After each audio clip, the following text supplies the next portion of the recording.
नमस्कार मित्रों। तो जैसा कि हम भारत का संवैधानिक विकास पढ़ रहे थे, तो उसी के उपलक्ष्य में हमने नेक्स्ट वीडियो देखा था 1919 का भारत शासन अधिनियम 1919, जिसको हम मॉन्टेग्यू चेम्सफोर्ड सुधार भी कहते हैं, क्योंकि उस समय मॉन्टेग्यू जो था वो भारत सचिव था और वायसराय था चेम्सफोर्ड, तो इसी को हम मॉन्टेग्यू चेम्सफोर्ड सुधार भी कहते हैं। तो हमने लास्ट प्रावधान देखा था। आज हमारा है 1919 का भारत शासन अधिनियम। जब ये भारत शासन अधिनियम आया ना 1919 को, तो ठीक है, क्या भारत शासन अधिनियम 1919 आने के बाद ही ये लागू हो गया था? तो ऐसा बिल्कुल नहीं था। भारत शासन अधिनियम 1919 आया तो था, लेकिन ये 1921 में लागू हुआ था। यानी कि इसमें जो भी बातें कही गई वो लगभग हमें 1921 के बाद ही देखने को मिलती है। तो हमने पहले वाले वीडियो में पढ़ा था कि केंद्र स्तर पर किस प्रकार से जो है वो एक चेंजेस बड़े देखने को मिले थे।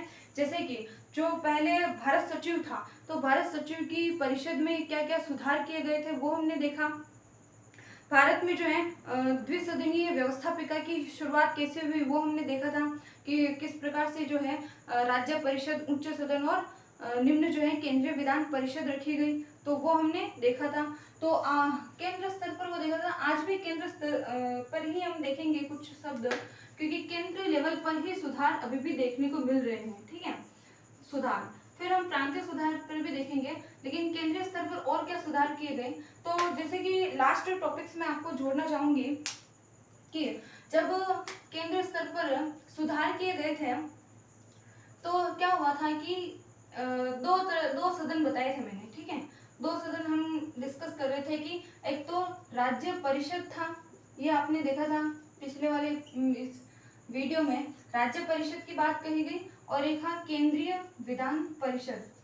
केंद्रीय विधान परिषद, ये दो तरह की व्यवस्था में जो है वो केंद्र में देखने को मिल रही थी। मैंने कहा था कि इसमें जो है 60 सदस्य, और इसमें एनसीईआरटी 144 देती है, कहीं कहीं 145 सदस्य भी देखने को मिल जाएंगे। तो ये निर्वाचित और ये इस तरीके से सदस्य होते थे इनके, वो हमने मतलब पदों की संख्या हमने देख ली। ठीक है, तो आज हम देखने वाले हैं कि जो राज्य परिषद है और केंद्रीय विधान परिषद है, उनके सदस्यों के लिए क्या क्या योग्यताएं रखी गई है ना। कि जैसे राज्य परिषद के जो 60 सदस्य हैं, उनको कैसे कौन कौन से व्यक्ति जो है वो निर्वाचित और मनोनीत करेंगे। यानी 26 मनोनीत सदस्य होते थे, ठीक है, और 34 निर्वाचित सदस्य होते थे। ये मैंने बताया था। 34 में भी मैंने बताया था कि जो 20 सदस्य तो होते थे मुस्लिम बहुलक क्षेत्र से। ठीक है, तो ये हमने देखा था 10 और 3 और 1 के आंकड़े में ये यूरोपीय होते थे और ये सिख होते थे। तो इस तरीके से हमने ये जो इसको भी बांटा था 143 फिर 40 मनोनीत और 103 निर्वाचित। तो कहीं ना कहीं घटता बढ़ता आंकड़ा आपको देखने को मिल जाएगा। आज जो हमारा टॉपिक है वो इससे आगे है कि राज्य परिषद और केंद्रीय विधान परिषद की जो योग्यताएं क्या क्या होनी चाहिए, है ना। तो वो हम देखेंगे कि राज्य परिषद और केंद्रीय विधान परिषद की योग्यताएं क्या होनी चाहिए। तो सपोज करो ये हमारे क्या है, राज्य परिषद। इनमें जो जो व्यक्ति निर्वाचित होंगे, तो उनको कौन कौन से व्यक्ति जो है योग्यताएं क्या होनी चाहिए उनकी। ठीक है, कि राज्य परिषद में जाने वाले व्यक्ति की योग्यताएं क्या होनी चाहिए और मताधिकार कौन कौन से व्यक्ति दे सकते हैं। और ठीक वैसे ही हम देखेंगे केंद्रीय विधान परिषद की भी योग्यताएं। ठीक है, ये हम देखेंगे। तो आज हमारा वीडियो यहीं से शुरू करते हैं। तो ये वाली चीजें ऊपर की क्या मैंने पहले वाली वीडियो में बता दी थी, तो इसको हम मिटा देते हैं ताकि अच्छे से समझ सके हम। ठीक है, तो राज्य परिषद आयोग की अगर हम योग्यताएं देखें, तो इसमें पहले तो कहा गया कि इसमें महिलाओं को मताधिकार देने की बात नहीं थी। ठीक है, मतलब महिला जो है वो इसमें मताधिकार नहीं दे सकती थी। राज्य परिषद में जो है महिलाएं मताधिकार नहीं दे सकती थी, जबकि केंद्रीय विधान परिषद में जो है महिलाओं को मताधिकार देने की बात कही गई थी। यानी कि यहाँ पर क्या कर सकती थी महिलाएं जो है वो भी मताधिकार दे सकती थी, मत दे सकती थी। अब जो मत होता था वो सीमित होता था, सीमित मताधिकार था। यानी राज्य परिषद में सीमित मताधिकार था। हम केंद्र स्तर की बात कर रहे हैं, क्योंकि केंद्र में ही हमने देखा था जैसे कि आज जो संसद के दो सदन होते हैं, लोकसभा और राज्यसभा, तो उस समय क्या था कि केंद्र स्तर पर भी दो तरह के थे, एक तो राज्य परिषद और केंद्रीय विधान परिषद। तो हम कह सकते हैं कि राज्य परिषद के जो मेंबर थे उनको चुनने के लिए महिलाएं वोट नहीं दे सकती थी। इसके अलावा जो है यहाँ पर सीमित मताधिकार रखे गए थे। सीमित मताधिकार का क्या मतलब है?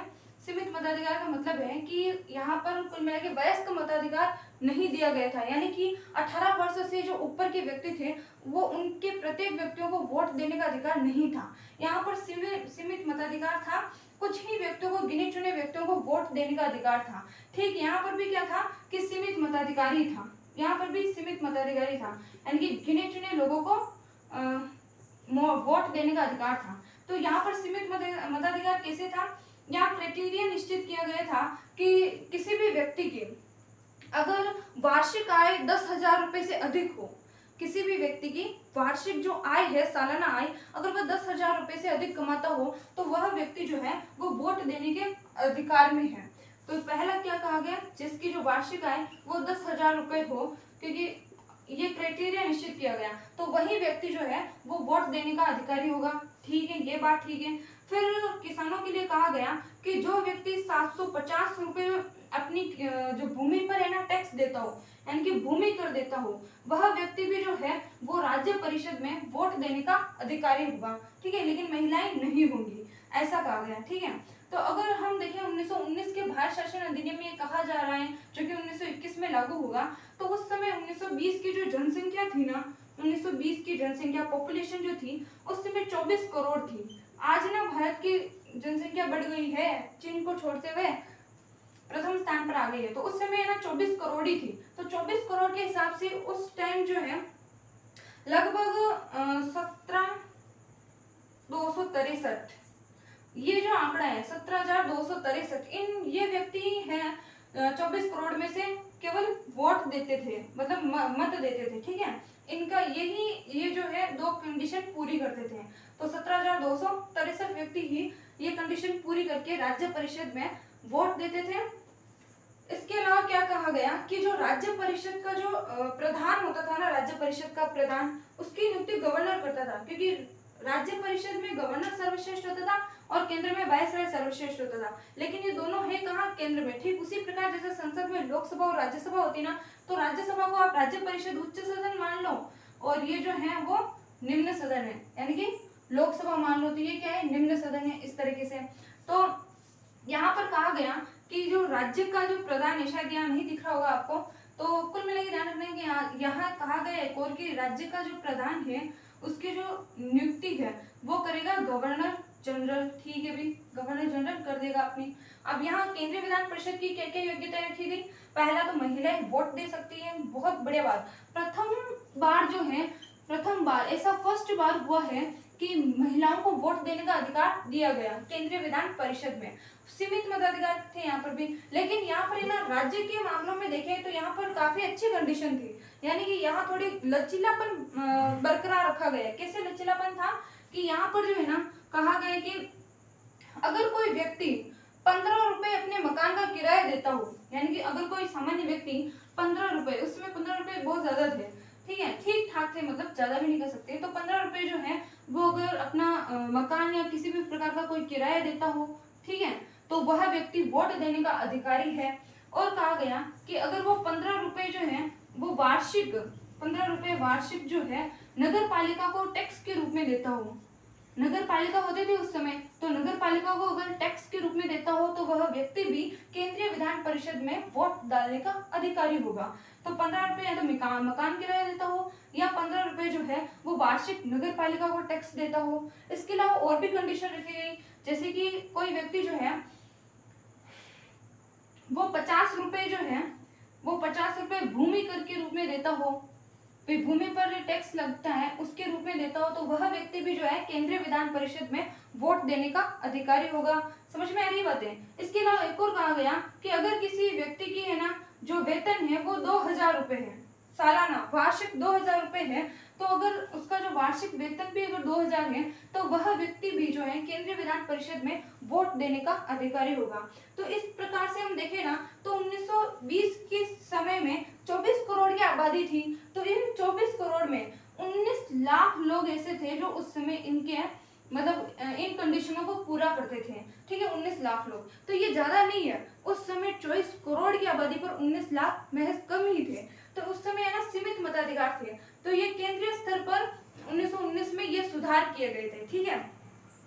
अब हम दूसरा प्रावधान देखते हैं। केंद्रीय स्तर पर दूसरा प्रावधान क्या था 1919 के अधिनियम में? केंद्रीय स्तर पर दूसरा प्रावधान देखते हैं, ये दूसरा प्रावधान, ठीक है।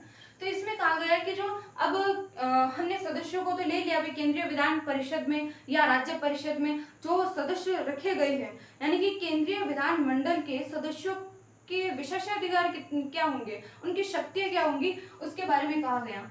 यानी कि जो केंद्र की बात करें हम, केंद्रीय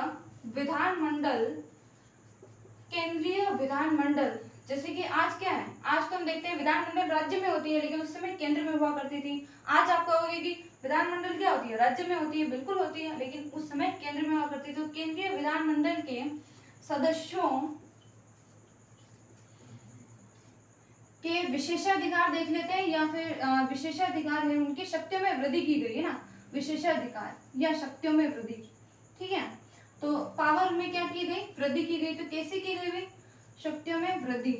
तो इसमें कहा गया कि पहले गवर्नर और उसकी कार्यकारिणी संपूर्ण भारत के लिए जो है अधिनियम बना देती थी। तो इसमें कहा गया कि अब केवल वायसराय और उसकी कार्यकारिणी से काम नहीं चलने वाला। यहाँ जो है केंद्रीय विधानमंडल को इतनी पावर दे दी गई कि वो कोई भी कानून का निर्माण कर सकती है, उसमें संशोधन कर सकती है और उसको लागू कर सकती है, ठीक है। लेकिन अगर किसी भी कानून का निर्माण करना है, सपोज करो उसे बनाना है, लागू करना है, तो एक प्रोसेस तो सभी जगह होता है। आज हमारी भी संसद में क्या है, प्रोसेस है कानून का निर्माण करने के लिए, एक प्रोसेस होता था। जैसे कि समझो अपनी संसद है ना, ये अपनी संसद है, तो संसद में आज भी अगर कोई प्रस्ताव पारित होता है ना, तो संसद के लोकसभा और राज्यसभा इनमें से कहीं पर भी एक जगह जाएगा, लेकिन दोनों में से विशेष बहुमत से या जितना भी बहुमत चाहिए तो बहुमत से ये पारित होता था।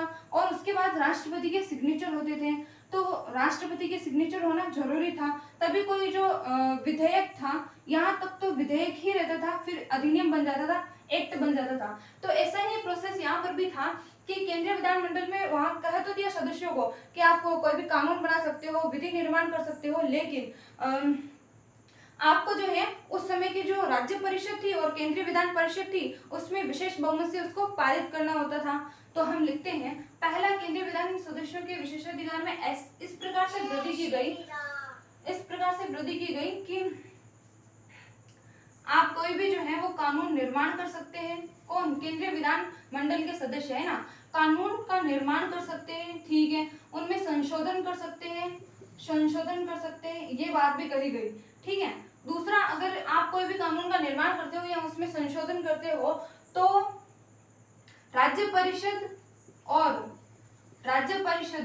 और केंद्रीय विधान परिषद, यानी कि केंद्रीय विधान परिषद जो उस समय थी, केंद्रीय विधान परिषद, इनसे ना विशेष बहुमत से मतलब पारित करना होता था, ठीक है।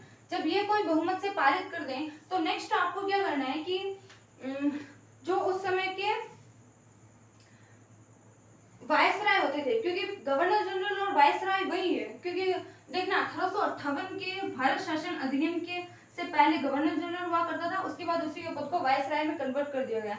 तो यहाँ कहा गया कि आपको कोई भी कानून बनाने से पहले वायसराय से ना सहमति लेनी जरूरी है। वायसराय से आप सहमति लो, ठीक है, क्योंकि वायसराय के पास वीटो की पावर भी है। वीटो यानी होता है निषेधाधिकार, यानी कि मना करने की पावर। अगर उन्हें लगता है कि ये जो है कानून बड़े क्षेत्रों को प्रभावित कर सकता है, ये अभी इस समय इतनी जरूरत नहीं है इस कानून की, तो वो वीटो का पावर करके उसको मना भी कर सकता है, खत्म कर सकता है, ठीक है। तो वायसराय की सहमति लेनी जरूरी है और उनके पास क्योंकि वीटो है तो इसका भी आपको क्या ध्यान रखना है, ठीक है। इसके बाद और भी इनके शक्तियों में वृद्धि की गई कि इन्होंने कहा कि आप जो मतलब केंद्रीय विधानमंडल के सदस्यों को वायसराय ने इतनी शक्तियां दी कि इसके अलावा यहाँ के सदस्य जो है वो अगर कोई भी कानून को, मान लो कोई कानून है वो बन रहा है, ठीक है, उसका निर्माण हो रहा है, पता चला एक और इम्पोर्टेंट आपातकाल का समय आ गया, तो आपातकाल में किसी भी कानून को है ना रोक सकते हैं, या फिर जो उनकी संसद की जो बैठकें होती हैं उसको आप स्थगित कर सकते हैं। और पता चला कि अगर कोई कानून पारित हुआ है वो मतलब किसी सरकार का कोई कानून मतलब समझ में नहीं आए, यानी कि कोई भी कानून को वो रोक सकते हैं, ठीक है, उनको स्थगित कर सकते हैं। अविश्वास प्रस्ताव जो है वो खुद यहाँ के सदस्य ला सकते हैं, केंद्रीय विधानमंडल के सदस्य, तो उनको ये काफी पावर दी गई, ठीक है, उनके पावर में वृद्धि की गई। लेकिन उन्होंने ये भी कहा कि अगर आपको किसी तरह का कोई कार्य पसंद नहीं आए, बाई चांस मान लो ब्रिटेन का कोई आया कार्य मतलब कानून आया और भारतीयों को पसंद नहीं आया, तो केंद्रीय विधानमंडल के सदस्यों ने उस सरकार के विरुद्ध प्रस्ताव ले आए, तो सरकार के विरुद्ध भी प्रस्ताव ले आ सकते हैं ना, सरकार के विरुद्ध भी आपको क्या ले आ सकते हो, प्रस्ताव ले आ सकते हो। तो इतनी उनकी शक्तियों में वृद्धि की गई। लेकिन इसी के साथ पांचवा प्रावधान ये कर दिया गया कि एक कंडीशन रख दी गई, एक शर्त रख दी गई कि ब्रिटेन की संसद, आज मैंने इसी का उदाहरण इसीलिए दिया क्योंकि ब्रिटेन की खासियत संसद के बारे में कहा गया कि अगर कोई ब्रिटेन की संसद कोई कानून लाती है, ठीक है, कोई कानून बनाती है लाती है, तो आप उस कानून को रोक नहीं कर सकते, आप है ना उसको निलंबन नहीं कर सकते। अक्सर क्या होता है कि कोई भी कानून आता है तो राष्ट्रपति जब भी वीटो का पावर कर लेता है, ऐसे ऐसे प्रकार की जो वीटो है ना उसका प्रयोग करके उसको जो कानून होता है उसको निलंबित कर देता है। तो यहाँ कहा गया है कि ब्रिटेन का अगर कोई भी कानून आता है ना तो आप उसको रोक नहीं सकते, आप उसको निलंबित नहीं कर सकते, आप उसको स्थगित नहीं कर सकते, आप वीटो पावर नहीं लगा सकते, ये वायसराय का वीटो पावर भी नहीं लगा सकते, ऐसे फाउंडेशन डाले गए। और कहा गया कि ब्रिटेन की सरकार के विरुद्ध आपको सरकार के विरुद्ध भी कोई प्रस्ताव नहीं लाया जा सकता। तो ये खासी ब्रिटेन के बारे में जो है वो फाउंडेशन डाला गया केंद्रीय विधानमंडल के सदस्यों पर। तो इतने प्रकार के आपके जो है उनके सदस्यों में मतलब इनके सदस्यों के विशेषाधिकारों में क्या की गई, वृद्धि की गई, ठीक है। छठे में कहा गया कि जो गवर्नर जनरल था ना, गवर्नर जनरल, तो उनको है ना आपातकाल में अध्यादेश जारी करने की पावर है। आपातकाल में वो क्या कर सकते हैं, अध्यादेश जारी कर सकता है। अध्यादेश जारी करने की जो पावर है, शक्ति है, वो भी मतलब गवर्नर जनरल को दी गई। और कहा गया कि ये जो अगर कोई आपातकाल में ये अगर बनाता है कोई कानून, तो वो जो है 6 माह तक लागू होगा, 6 माह तक वो मान्य होगा, ठीक है। उसके बाद वो स्वतः ही समाप्त हो जाएगा, या फिर उसको और भी समय के लिए बढ़ाना है तो आप केंद्रीय विधानमंडल के जो राज्य परिषद और केंद्रीय विधान परिषद है उसमें आप क्रमिक रूप से मतलब प्रोसेस करो और आप इसकी जो समय अवधि वो बढ़ा भी सकते हैं। तो इस प्रकार केंद्रीय विधानमंडल के सदस्यों में की शक्तियों में वृद्धि की गई। अब हम ये तो थे ना कि 1919 के अधिनियम में केंद्र के लेवल पर क्या क्या सुधार हुए वो हमने देख लिया। अब हम देखेंगे कि प्रांतों के समय में या प्रांत जो थी उस समय, तो प्रांतों में क्या क्या सुधार हुए, तो आइए वो हम देखते हैं कि प्रांतों में क्या क्या सुधार किए गए।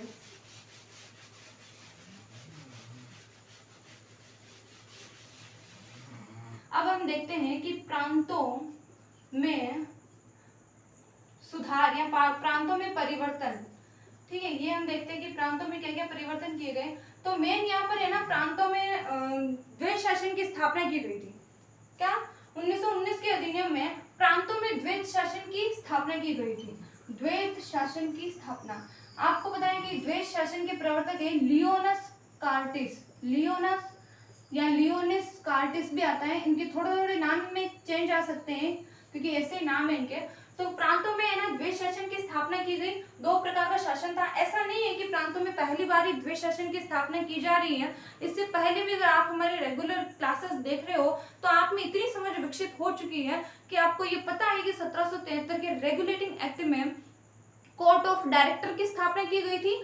जो कोर्ट ऑफ डायरेक्टर की स्थापना की गई थी जो कि ब्रिटेन के ही अमीर व्यक्ति ने ब्रिटिश ईस्ट इंडिया कंपनी में पैसा लगाया था, वही व्यक्ति है कोर्ट ऑफ डायरेक्टर के। और इसके बाद 1784 ईस्वी में बोर्ड ऑफ कंट्रोल की स्थापना की गई थी। तो इन दोनों को जब 1857 की क्रांति के बाद 1858 के भारत शासन अधिनियम के अंतर्गत समाप्त किए गए थे, तो एक पद लाया गया भारत सचिव का पद प्लस उसकी परिषद का पद, ये लाया गया, ये आपको पता है। तो इससे पहले हमें बता रही थी कि 1773 के रेगुलेटिंग एक्ट के पहले जब 1757 में प्लासी का युद्ध लड़ा गया, उसके बाद 1764 में बक्सर का युद्ध लड़ा गया, तो 1765 से लेकर 1773 के रेगुलेटिंग एक्ट के आने के बाद यानी 1764 से 1772 तक द्वैत शासन की स्थापना पहले से ही बंगाल में स्थापित हो चुकी थी। ये आपने हमारे रेगुलर क्लासेस में देखा होगा, ठीक है। तो मैंने बताया है 1764 के युद्ध के बाद 1765 की इलाहाबाद की संधि होती है। देन 1773 के रेगुलेटिंग एक्ट आने से पहले 1772 में बंगाल में द्वैत शासन ही तो था। उसके बाद ना बंगाल में शासन समाप्त हुआ। एक तो थे बंगाल के गवर्नर, उनका शासन था, जिनके पास है ना संरक्षित विषय थे, संरक्षित विषय या आरक्षित विषय जो कि अच्छे महत्व के थे। तो ये संरक्षित विषय आरक्षित विषय बंगाल के गवर्नर के पास थे और इन्हीं के नीचे रहते थे नवाब लोग। तो नवाबों के पास क्या थे? हस्तांतरित विषय। हस्तांतरित विषय, इनमें कौन कौन से विषय आते हैं ये भी हम बताएंगे। तो इस प्रकार से ना पहले ही द्वैत शासन था, लेकिन 1773 में समाप्त कर दिया गया। देन 1919 में प्रांतों में द्वैत शासन की स्थापना की गई और 1935 में केंद्र में भी द्वैत शासन की स्थापना की गई। इतनी बातें आपको पता है, ये तो रिविजन है, ठीक है। तो यहाँ क्या किया गया, प्रांतीय स्तर पर जब प्रांतों में परिवर्तन किया गया यानी द्वैत शासन की स्थापना की गई थी ना, तो दो तरह के से थे, एक तो केंद्र में और प्रांत में। ध्यान रखना, अभी मैं बताऊंगी, एक सेकंड। केंद्र में और प्रांत में, ठीक है। प्रांत में या प्रांतीय भी कर देते, इसे प्रांतीय कह दो, प्रांत भी कह दो, एक ही बात है। तो केंद्र में है ना, जब द्वैत शासन की स्थापना की गई तो इनको दिए गए संरक्षित विषय, संरक्षित विषय यानी कि केंद्र सूची के विषय। एक तरह से हम कहते हैं ना केंद्र सूची, यानी कि आज जो हम भारतीय संविधान में अनुसूची 7 में जब शक्तियों का मतलब सूचियों का विभाजन देखते हैं कि केंद्र सूची, राज्य सूची और संवर्धित सूची, ये तीनों सूचियां हम देखते हैं ना, तो इसका प्रावधान 1919 के अधिनियम से नहीं लिया गया, 1935 के अधिनियम से लिया गया। ये 1935 के अधिनियम से मैं बताऊंगी। यहाँ तो केवल दो ही सूचियां थी, एक तो केंद्र सूची और एक प्रांत के लिए प्रांतीय सूची, यानी कि प्रांतीय सूची पर प्रांत कानून बनाएगी और केंद्रीय सूची पर केंद्र कानून बनाएगी। तो प्रांतों में द्वैत शासन को समझने से पहले आपको पता होना चाहिए कि एक था गवर्नर जनरल, ठीक है, एक था गवर्नर जनरल प्लस उसकी थी एक पूरी परिषद जिसमें मनोनीत सदस्यों की परिषद होती थी। क्या होती थी प्रांत में? एक गवर्नर जनरल प्लस उसकी मनोनीत परिषद, ठीक है, ये होती थी। और दूसरी तरफ से भी एक थी गवर्नर जनरल, मतलब ये कई व्यक्ति, लेकिन जब इनके साथ निर्वाचित सदस्य होते थे, ये निर्वाचित सदस्य भारतीय होते थे। ध्यान रखना, ये निर्वाचित सदस्य कौन से होते थे? भारतीय लोग निर्वाचित सदस्य होते थे ये, ठीक है। तो यहाँ मैं बताना चाहती हूँ कि यहाँ जो गवर्नर जनरल व उसके निर्वाचित सदस्य होते थे ना, वो मंत्री कहलाते थे और गवर्नर जनरल ने इन निर्वाचित सदस्यों को यानी कि भारतीय लोगों को जब सम्मिलित किया था तो इनको दिए गए हस्तांतरित विषय। कौन से विषय दिए गए? हस्तांतरित विषय, ठीक है, हस्तांतरित विषय। ये हस्तांतरित विषय किसी काम के नहीं थे, ये जो है संरक्षित विषय पर डिपेंडेंट थे, ठीक है। और जब ये गवर्नर जनरल एक ही व्यक्ति होता था, ऐसा नहीं कि दो है, लेकिन गवर्नर जनरल की जब वो मनोनीत परिषद सदस्यों के साथ काम करता था तो इनके पास थे संरक्षित विषय, या हम इसे कह सकते हैं आरक्षित विषय भी। इसे क्या कह सकते हैं? आरक्षित विषय, ठीक है। तो दो एक ही विषय है ये, लेकिन ये बहुत ज्यादा इंपॉर्टेंट है। अगर आपको हस्तांतरित विषय की किसी भी कानून बनाना है, काम करना है, तो उसके लिए संरक्षित विषय का होना बहुत जरूरी था। वो कैसे? जैसे कि अपन यहाँ ऐसे मिटा के हम देखते हैं, यहाँ संरक्षित विषय और यहाँ हस्तांतरित विषय देख लेंगे, ठीक है। संरक्षित विषय जो गवर्नर जनरल और उसकी जो मनोनीत परिषद यानी कि अंग्रेजों के पास थे, वो थे जैसे कि राजस्व का था उनके पास वित्त था, वित्त, ठीक है। उनके पास जो है और भी बड़े बड़े थे जैसे कि राजस्व, वित्त और न्याय जैसा बड़ा भी इन्हीं के पास था। या हम कह सकते हैं कि पुलिस जैसे ये जो विषय थे ना, इन पर काम करते थे गोरे लोग, यानी कि गवर्नर जनरल और उनके मनोनीत परिषद, मतलब मनोनीत परिषद के सदस्य। जब ये इन विषयों पर काम करते थे ना, तो इन व्यक्तियों को, इन मनोनीत परिषद के इन मतलब गोरे लोगों को इनके प्रति उत्तरदायी नहीं किया गया, ठीक है। यानी कि इसका मतलब है गवर्नर जनरल और उसकी जो मनोनीत परिषद के जो सदस्य हैं, वो अगर राजस्व में कितना खर्चा कर रहे हैं, कितना घाटा जा रहा है, तो वो जो है गवर्नर जनरल को बताने के लिए बाध्य नहीं थे। जबकि जो हस्तांतरित विषय थे ना, जिसमें शिक्षा थी, भारतीय लोगों को ऐसे ही तो दिया जाता था, कभी शिक्षा, कभी स्वास्थ्य, कभी शिक्षा, स्वास्थ्य और देख लो आपके मीडिया, ऐसे ऐसे दिए जाते हैं ना जिस की कोई हद नहीं है ना।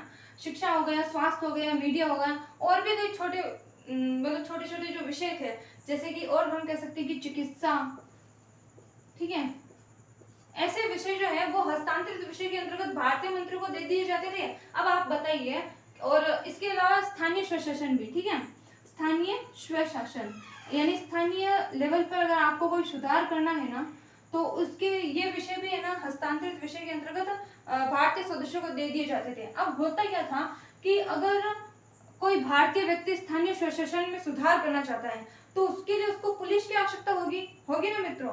तो स्थानीय स्वशासन में जो पुलिस की आवश्यकता होगी, तो पुलिस विषय किसका, यानी कि गोरे लोगों का, इनको पूछना पड़ेगा, अंग्रेजों का मतलब इनको पूछना पड़ेगा।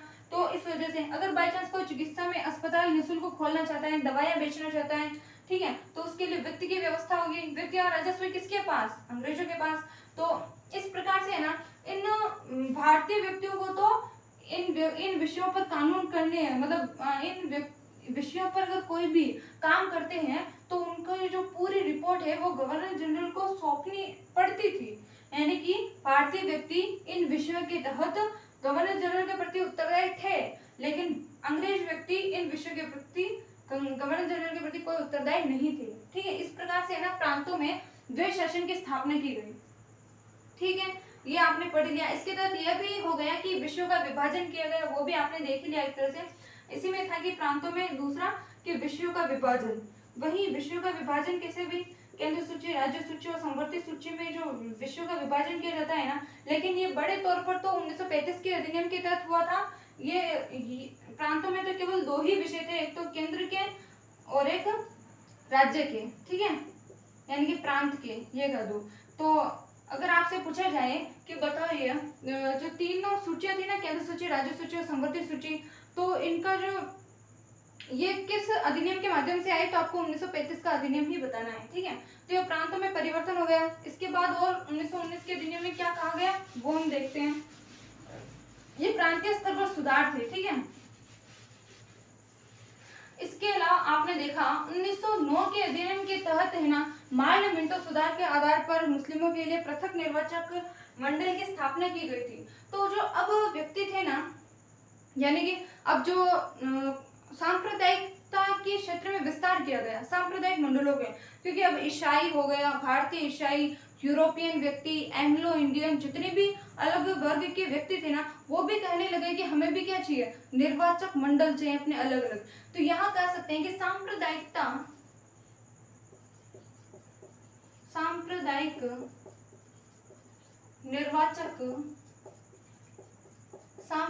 निर्वाचक मंडलों के दायरों का विस्तार किया गया। ठीक है, दायरों का विस्तार किया गया। तो इसमें सांप्रदायिक निर्वाचक मंडलों के दायरों का विस्तार किया गया। कैसे कि पहला, जैसे कि अब जो भारतीय ईसाई थे, ईसाइयों को भी अब पृथक निर्वाचक मंडल चाहिए था। जो यूरोपियन व्यक्ति थे उन्होंने अब घोषणा कर दी थी, या उनकी भी मांग थी कि हमें भी क्या दो, अलग निर्वाचक मंडल दो। ठीक है, तभी तो मैंने केंद्रीय विधान परिषद में सदस्यों का बंटवारा की जो सदस्य संख्या थी वो बताई थी मैंने। ठीक है, ध्यान रखना है। तो ईसाई, यूरोपियन व्यक्ति, इसके अलावा एंग्लो इंडियन कौन होते थे, जिनकी माता मूल रूप से भारतीय और पिता जो है वो विदेशी रहा हो, उसे एंग्लो इंडियन कहते थे।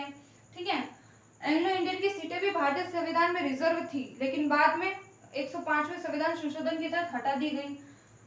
तो ईसाई, यूरोपियन व्यक्ति, एंग्लो इंडियन, इसके अलावा सिख, इनका भी तो मांग थी कि हमें क्या दो, पृथक निर्वाचक मंडल दो। तो सांप्रदायिक निर्वाचक मंडलों के दायरों का क्या किया गया, विस्तार किया गया, क्योंकि 1909 में तो केवल मुस्लिमों को ही पृथक निर्वाचक मंडल दिया गया था, लेकिन 1919 आते तक ईसाइयों को मिल गया, यूरोपियन व्यक्तियों को मिल गया, एंग्लो इंडियन को मिल गया, सिखों को मिल गया, तो 4 वर्गों को मिला, यानी कि सांप्रदायिकता के दायरों में क्या किया गया, विस्तार किया गया। ठीक है, नेक्स्ट प्रावधान याद होनी चाहिए अपन को। सांप्रदायिक निर्वाचक मंडलों के दायरों का विस्तार हो गया। इसके बाद कहा गया कि आज जो हम देखते हैं ना लोक सेवा आयोग, आज हम राज्य लोक सेवा आयोग भी देखते हैं और संघ लोक सेवा आयोग भी देखते हैं, लेकिन उस समय था केंद्रीय लोक सेवा आयोग। तो केंद्रीय लोक सेवा आयोग का जो गठन है वो 1919 के भारत शासन अधिनियम के अंतर्गत किया गया। केंद्रीय लोक सेवा आयोग, केंद्रीय लोक सेवा आयोग जो है इसका गठन, केंद्रीय लोक सेवा आयोग का जो गठन है वो 1919 के भारत शासन अधिनियम के अंतर्गत किया गया। और केंद्रीय लोक सेवा आयोग की सिफारिश जो है वो ली कमीशन ने लगाई थी। मतलब एक आयोग था ली आयोग, ठीक है, ली आयोग था और कमीशन था रॉयल कमीशन। ये नाम सुना होगा आपने, रॉयल कमीशन। तो रॉयल कमीशन की सिफारिश पर ही, या हम कहेंगे रॉयल कमीशन की सिफारिश पर ही है ना केंद्रीय लोक सेवा आयोग का गठन किया गया। तो कब किया गया? केंद्रीय लोक सेवा आयोग का गठन किया गया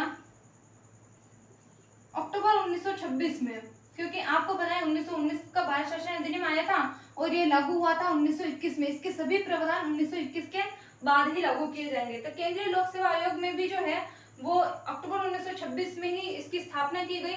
दो तरह के मतलब लोक सेवा आयोग होते हैं, एक तो राज्य लोक सेवा आयोग, आज का एक संघ लोक सेवा आयोग जिसे हम कहते हैं ना, एक तो आरपीएससी और यूपीएससी। जो संघ लोक सेवा आयोग है ना वही केंद्रीय लोक सेवा आयोग है। इसी का जो नाम है वो 1950 में सरदार वल्लभ भाई पटेल ने संघ लोक सेवा आयोग कर दिया गया था, ठीक है। उसके पहले इसका नाम केंद्रीय लोक सेवा आयोग ही था, ये पता चल गया। नेक्स्ट प्रावधान है, जैसे केंद्रीय लोक सेवा आयोग का गठन कर दिया गया। अब और कहा गया 1919 के भारत शासन अधिनियम के अंतर्गत कि केंद्रीय बजट को राज्य बजट से अलग कर दिया गया। जो केंद्रीय बजट था उसको राज्य बजट से अलग कर दिया गया, अलग कर दिया गया। ये जो है ना एकवर्थ कमेटी की सिफारिश पर किया गया था, एकवर्थ कमेटी की सिफारिश लगी थी। इसके आधार पर केंद्रीय बजट को राज्य बजट से अलग कर दिया गया। ये बात आपको ध्यान रखनी है, ये 1925-26 में हुआ था, ठीक है। 1925-26 ईस्वी में केंद्रीय बजट को राज्य बजट से अलग कर दिया गया। और इसके अलावा भी है ना, जैसे वायसराय जो था, एक तो वायसराय होता था भारत में और एक जो था भारत सचिव जो कि ब्रिटेन में होता था। तो यहाँ पर कहा गया कि जो भारत सचिव की जो शक्तियां है ना उसमें कमी की गई। भारत सचिव की शक्तियों में कमी की गई। भाई भारत सचिव की शक्तियों में क्यों कमी की गई? क्योंकि भारत सचिव व उसकी परिषद, जिसका कि 1858 भारत शासन अधिनियम के अंतर्गत गठन किया गया था, वो ब्रिटेन में बैठते थे और भारतीयों के लिए इतना कोई कानून भी नहीं बनाते थे। यानी कि वो फालतू की कमेटी थी जिनके परिषद में 15 सदस्य होते थे और उनको जो वेतन है वो भारत की संचित निधि से दिया जाता था। तो ऐसे में क्या हुआ कि अब इतना जब पैसा विदेशों में जाने लगा तो इसी कारण दादा भाई नौरोजी ने धन के निष्कासन का सिद्धांत लाया था। तो सभी भारतीयों को समझ में आ गया और उन्होंने भारत सचिव व उसकी परिषद का जो है ना बहुत विरोध किया कि इनको जो वेतन है वो भारत की संचित निधि से नहीं दिया जाना चाहिए, इनको है ना ब्रिटेन की संचित निधि से ही है ना उनको पैसा देना चाहिए। तो यहाँ क्या किया गया कि भारत सचिव की शक्तियों में कमी कर दी गई और भारत सचिव की शक्तियों में जब कमी की गई तो इसकी जो शक्तियां है वो वायसराय को दे दी गई, ठीक है। इनकी शक्तियों को वायसराय में डिस्ट्रीब्यूट कर दिया गया, इसमें दे दी गई, ठीक है। अब जो ये भारत सचिव की जो परिषद है ना, भारत सचिव की परिषद, जब भारत सचिव की परिषद की बात आई तो उनके सदस्य संख्या में कमी कर दी गई। पहले 15 सदस्य थे, लेकिन फिर कहा गया कि इनके सदस्यों का जो वेतन है वो ब्रिटिश संचित निधि से दिया जाएगा। तो फिर ब्रिटेन या अंग्रेजों ने अपनी जो सदस्य संख्या है इसकी कम कर दी गई। जब इसके खुद इसके जेब से पैसा जाने लगा तो इन्होंने क्या कर दी, इसकी संख्या कम कर दी गई। तो भारत सचिव की जो परिषद थी तो उनकी सदस्य संख्या पहले 15 हुआ कर दी थी, उससे कम करके 12 ही कर दी, ठीक है। तो ये बात पे आपको ध्यान रखना है। बाद में अभी भारत परिषद को खत्म नहीं किया गया है, केवल इनकी संख्या में कमी की गई है। और इसके साथ ही 1919 के भारत शासन अधिनियम के अंतर्गत कहा गया कि एक हाई कमिश्नर की नियुक्ति करें। एक हाई कमिश्नर, यहाँ नहीं दिख रहा होगा ना शायद। अगला प्रावधान हम देखते हैं 1919 के भारत शासन अधिनियम के अंतर्गत तो हाई कमिश्नर की नियुक्ति की गई। जो ये हाई कमिश्नर वाला व्यक्ति होता था ना, ये भारत सचिव की सहायता के लिए बनाया गया था। हालांकि भारत सचिव की क्या उनकी शक्तियों में तो कमी कर दी गई भारत सचिव की शक्तियों में। और इसके बाद है ना एक हाई कमिश्नर, जिसको हम उच्चायुक्त भी कहते हैं, तो इसी को हम कह सकते हैं कि उच्चायुक्त के पद का सृजन किया गया। उच्चायुक्त के पद का सृजन किया गया, ये था। या हम कह सकते हैं कि हाई कमिश्नर की नियुक्ति की गई। तो ये हाई कमिश्नर भारतीयों के लिए था जो कि ब्रिटेन में बैठता था, और इसका जो वेतन है वो भारत के संचित निधि से दिया जाएगा, ये कहा गया। भारत की संचित निधि से इसको पैसा जाता था, क्योंकि ये भारतीयों के लिए ही हाई कमिश्नर की नियुक्ति की गई। इसके अलावा 1919 के अधिनियम में बहुत अच्छे अच्छे प्रावधान, लगभग 15 प्रावधान किए गए थे, जो कि पहले के और अभी के वीडियो में मैं सारे बता रही हूँ, ठीक है।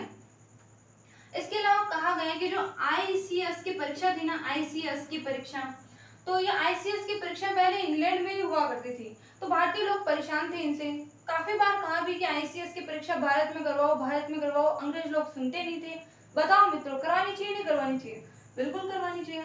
तो आईसीएस की परीक्षा को 1919 में जाकर सुना, और जब 1921 में ये लागू हुआ, तब जाकर आईसीएस की परीक्षा को कहा गया कि ठीक है, भारत में भी करवा देंगे।